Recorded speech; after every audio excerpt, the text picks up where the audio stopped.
All right, gang, if you are listening or watching at this time, we have a repeat guest talking to us today. His most recent work is a new movie called Spin the Bottle, which looks really rad. I'm excited to talk to him about it, as well as just horror in general, as this guy has a ton of experience. But director of photography, cinematographer Michael Street, how you doing, man? Good. How are you? Thank you for having me. No problem. Thank you for coming on and being part of the show. Well, first of all, congratulations on getting the Spin the Bottle project. Like I said, Thank you. I watched the trailer. I haven't seen the movie yet, but the trailer, judging by the trailer, it looks really cool. Tell me about this movie. Tell me how what it's about and how you came, to be part of it. Yeah, definitely. Thank you for asking. So basically, Spin the Bottle is about a group of teenagers in rural Texas, and they go inside of a famous house that had a grisly massacre about 30 years back. And while they're inside, they decide to play the famous game of Spin the Bottle. And while they're choosing their bottles, they unleash a spirit that begins to follow the kids around and ends them one by one. And our hero has to save the day by destroying the spirit and ending all the massacres. So, can you tell us, is the spirit like related to the game or where they're playing the game? The spirit is from where they're playing the game. Basically, I don't want to give too much away, but Right. they basically go into a house that used to be a church for devil worshiping and for releasing spirits. Okay. And so the kids knew of the lore of the house, and they wanted to test their will if they could. I get you. One of the names on the poster that stands out, immediately when I looked at it was Justin Long.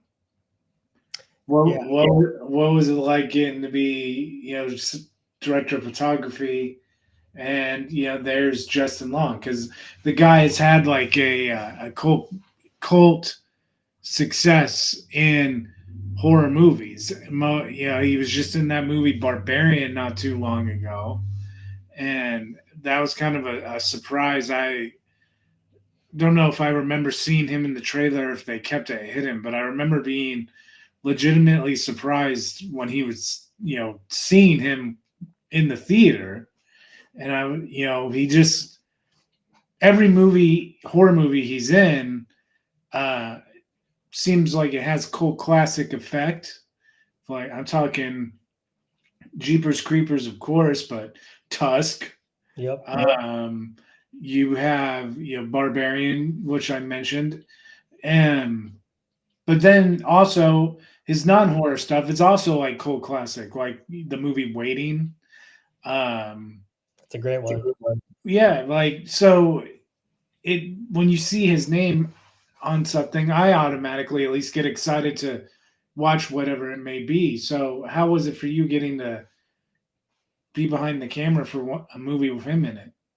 I was equally excited, to be honest with you, when they told us that we had Just Along as well as Ali Larder and Tony Amidala. I was really excited. And just to work with Justin was a real treat because he's a true professional. He shows up, on time, ready to work, and he likes to rehearse and get into the character and get into the lines. And it's just great watching him rehearse and rehearse and rehearse. He'll just sit there and ask us, hey, do you mind if I hang out in the space? And he'll do his thing off to the side. We might be in the middle of a lighting setup or something. So he Mm. was great to work with. I was really impressed with what he brought, and he carried, him and Tanner carried a lot of the scenes together. It was great. Right on, man. The fact that you guys do have a really cool ensemble group, it looks like. I'm sure it made it more fun for you as a cinematographer. I mean, you're working pretty much hand in hand with the director in regards to how the thing is going to look. Evidently, whether or not the director has a hand in the editing process. Typically, my experience in interviews is they do, but you definitely are affecting the final project with what you're, how you're framing things. How was it working with the director of this movie? Yeah, it was great working with Gavin. I had never met Gavin Weisen before, but we had a mutual connection through another movie I had shot. And I met with Gavin for coffee. We sat down and just started talking about the look and what he was looking for and how he envisioned the movie. And I believe we had one more meeting, one more coffee meeting. And, he said, "Oh, I'll get back to you in a week." And within like 2 days, he said, "Hey, I'm going to go with you." And we really took off from there and really designed a look for the movie. We wanted the opening of the movie, which is the prologue. That's supposed to take place in 1970. So we wanted to give it a little bit more of a 35 millimeter fill. We added some Kodak film grain, and we really wanted the opening, the first act, to feel different than the rest of the movie. Which once we go into the present tense, the basement changes. The basement's a big character, and it goes a lot colder during the present time. But in the flashbacks, it has a little bit more of a warm film look to it. Right on, man. That's cool that you get to play with the two different tones and that they're so distinct. Like one is a flashback and one is present day, and it makes it kind of cool, almost like a mini anthology in that regard. Like you're telling two different stories. Yeah, exactly. And that's actually what we were doing. We were telling how Lorelai became Lorelai, and at the same time, we're following the kids' journey as they're discovering Lorelai. Mm. It was nice to blend those two storylines together. So with this movie, man, like where can we see it? Is it streaming? Did it get any kind of a theatrical release, or like where can people find the thing? Yeah, it did not get a theatrical release. I think they discussed the possibility of a theatrical release, and we could have went that way. But I believe they thought their best option was to go to digital streaming, Mm, especially with the state of things right now. But you could find it on Amazon, iTunes. It's pretty much everywhere, and then on Apple as well. And then at the beginning of next year, it'll be available all across all platforms. right on, man. So that's cool. It's going to be widely available. It's already pretty wildly available, but by the holiday season, it's going to be super available and easy to find. Um, so, from a filmmaking perspective, what do you? Is it those two tones that you discussed doing that kind of like makes this one stand out for you as a cinematographer when you look at it from a cinematographer's eye? Because horror movies, they're really unique for a lot of different reasons. Like there's a bunch of subgenres within the horror genre. You could go unique stylistic choices all the way across the board, and that does absolutely go to the camera and the way that it's shot. Is those two tonalities that you discussed like what makes this one unique in your opinion? I think definitely the look of the movie, we strove to have a very distinct look. The director wanted a very dark movie, so we went in that direction. Also, with the two tones, the high contrast. But for example, when you first see the inside of the house during the present time, it's so dark you could barely see the furniture, but you could make out everything, and that was by design. But also just the fact that I got to work with some amazing actors. That was fantastic. So every day going to work was great because you get to work with talented people who are just going to hold the frame and make my job better. And just on a scale overall, I thought it really stood out to me. There was a point towards the last week of production actually where we had 4 units happening all simultaneously. We had our A unit working with the actors, and then we had like a visual effects insert team shooting the bottle because we had visual effects of the bottle. Then we had a Mm. B unit team doing a poor man's process for a night driving shot, and then the G&E team was pre-lighting the cabin for the night exteriors. So we had a lot going on, and that was also very rewarding as well. Yeah, that sounds pretty wild. That's like six different crews simultaneously, and you use all six of those. What they were all doing. You're using all those for the film within the same day, the same 2 days. How long of a time? They're setting all that up simultaneously, and you, as the director, see all that set up within how long? That was definitely over the last week, probably 3 of the 5 days of the last week we were doing that. Wow. And I would basically just hop around to each department, each setup, and take a look and make sure we're on the same page. That's pretty awesome, man. The thing I always love asking directors, cinematographers, when people are watching this movie, is there a certain sequence that you think is like particularly scary that you're really proud of how it came out on the final project? Yeah, I think it's probably the first attack that Lorelai does, because we storyboarded a lot of the special effects sequences, the visual effects sequences, as well as the stunts. And that sequence, the very first attack, it pretty much was shot for shot with the storyboard. And I was really happy that we were able to achieve that.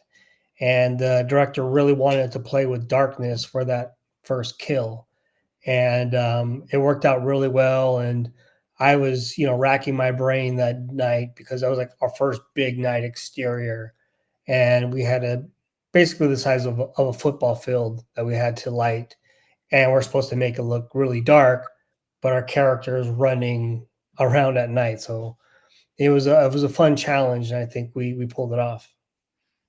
That's pretty cool to know that the stories like that, like where you had to adapt or overcome some kind of an obstacle, especially, I mean, any film at any level is, time is definitely money, but I think at the independent film level, like I made this point the other day to friends at a dinner where I was talking about just people's time.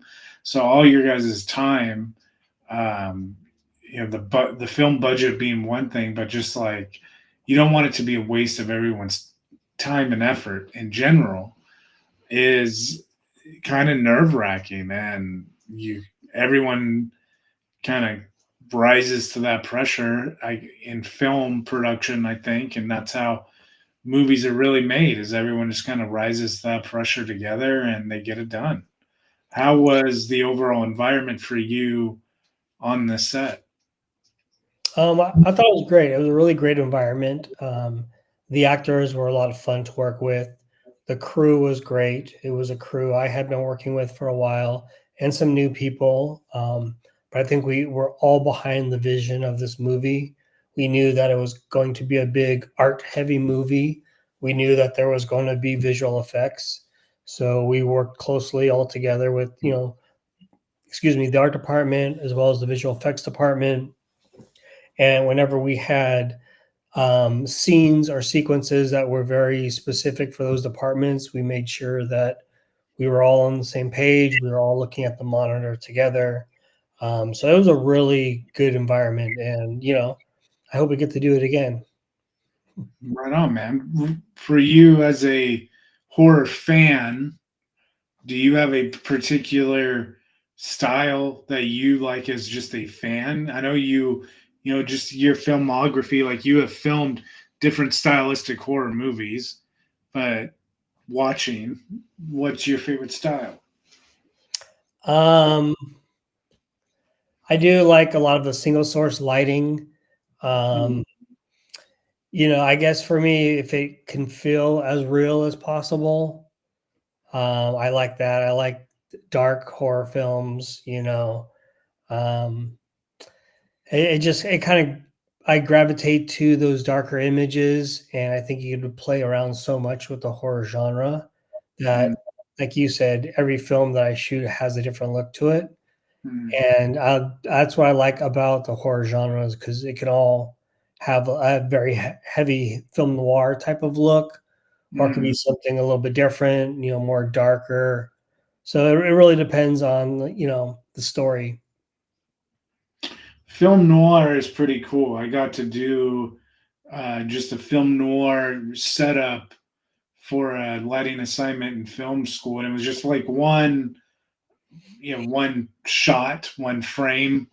But I was like, this was cool. It was like something to play around with, and all it was a shot of a light coming through a window and onto a girl on a couch, and I was like, this would like a detective, noir thing would be fun to do for sure. Yeah, I love the look of film noir, and I feel that the horror genre takes a lot of those aspects, especially with the lighting and the smoke, the atmosphere. I think those two genres go hand in hand. Yeah, I think that the Universal monsters, if you look back on those original movies with a film noir, kind of lens, they definitely could be hand in hand, man. Those shots of um, Lugosi and um, you got Lon Chaney and all those different classic frames that Universal loves to flash in commercials and stuff. Um, you could say that's film noir. Totally, I totally could get into that. Yeah, and I still think that Alien, the Ridley Scott movie, is pretty much a horror film, and that's very much a film noir influence. Especially with the heavy silhouettes and the single source lighting. Yeah, I would say the Alien franchise is definitely sci-fi subgenre of horror. It's definitely not just sci-fi. Um, those classic again still frames of the xenomorph right next to her face and everything. That's scary stuff, man. He kind of loses its luster with the Alien versus Predator movies, sadly. the Yeah. first the first one was good, but the second one, when it's the baby, the alien predator hybrid, and it's like in the suburbs. Oh man, that was terrible. But um, if you aren't doing horror, is like, would you say sci-fi is your second choice? Like, what would you say your second choice is? Yeah, actually, that's a great question. I really love science fiction. I shoot a lot of science fiction in short films. I'm really, knock on wood, going to shoot a sci-fi feature soon. But yeah, I really love the science fiction genre as well. And last year I shot a science fiction horror film, which was great. And we got Hmm, to use some prosthetics, some really great alien work. So I'm really happy with that movie too. It's a really fun little short that we shot. that's awesome, man. That do you think that you guys are going to be doing, when you do that feature, the festival route, or what do you think is going to go on with all that? With the science fiction short. Yeah. Yeah, that actually just finished the film festivals. Hmm. It did really well, actually. It won at a few film festivals, a lot of audience choice awards. Right. Um, The special effects were great. I think that's what really sold the movie. And, Mm, we really leaned on the film noir. Funny enough, that you were talking about the light through the blinds mm, because we incorporated that in our little sci-fi horror short. that's cool. Yeah, I mean, the thing too, sci-fi and film noir go pretty hand in hand as well. Like you can definitely pull classic shots, Guido and Han Solo in the bar, like you. So there, it's everywhere, man. If you really dig and try to find it, for sure. That one lighting source, like you're talking about, is for sure a close component to film noir, I would say. Do you think horror right now, it to me it kind of seems like it's almost like what I would call a renaissance, man. It seems like a lot of really cool horror movies are being made right now. I don't know, for you, does it feel like that? It does actually, and I'm really excited about that. Um, I don't want to speak on it too much, but yeah, I'm actually interviewing for a few horror features, and funny enough, they're all horror, um, which I'm excited for. I think Spin the Bottle really helped me in that regard, and also the other movie that we had discussed, Unborn. Uh, Hmm. I think that just really helped me with the horror genre. People can identify my work and see that I can actually shoot the genre. So I Mm. thought that was really exciting. And so, yeah, I don't know if it's just a renaissance or if it's a boom, but horror seems to be coming back. A lot of people want to like play with the genre and do different things with it. With you and doing spin the bottle, do you see like possible spin the bottle too? There has been talks of doing some kind of like precursor to the story that we told, Oh. perhaps Lorelai before she was Lorelai. There's also the mother who we touch on, but that can also be that could be spun off into kind of like a precursor to the story that we told. With you doing cinematography, man, like if someone is looking to learn, like what would you say your top advice is? People always have different top advice. Go to school, go find like a company to apprentice, so to speak. Like, what is your top advice? I think everybody is going to find their own path. For me, definitely going to film school and educating myself helped tremendously, both for the visual storytelling aspect, but also the technical side. Because Hmm. in cinematography, there is a lot of math. There's just a lot of technical aspects you need to know, and the more that's just like muscle memory for you, the easier it is on the day. Uh, Hmm. so everybody has their own path, and like maybe for somebody it is teaming up with the company and growing and learning with that company, and then you can kind of branch out and do your thing. So for me, I went to film school, um, and then from there, I just started working and networking, and now I've been doing cinematography, full on independent features for about 8 years now. Wow, that's awesome, man. It's kind of wild to think that we had you when you were doing the, was it Unborn, you said? Is that what it was? Yeah. Yeah. Um, and just getting to see, you between then and now, now you're getting to do one. Justin Long's in it. That's a pretty big deal. So who knows, by the next time that you come on, what you will have gotten to say that you gotten to do, man. It's exciting, dude. So congratulations up to you on all your success. Thank you. And I appreciate all the support. It was great talking to you the first time, and it's been even better the second time. Where can people find you, like, so they can keep track of what you're doing? Yeah, so my website is streetartistpics.com, but I'm also on Instagram at Street Artist Pictures, or people can find me by Michael Street. On my Instagram, I do post a lot of behind the scenes from a lot of the work I do. I'll post trailers. I post frame stills from stuff I've shot, maybe some technical aspects, cameras, things like that. Right on, man. Well, everybody, check out Michael's stuff. Check out Spin the Bottle, and we will be looking to see what you got going on next, man. Thank you, Jimmy. I appreciate it. Absolutely.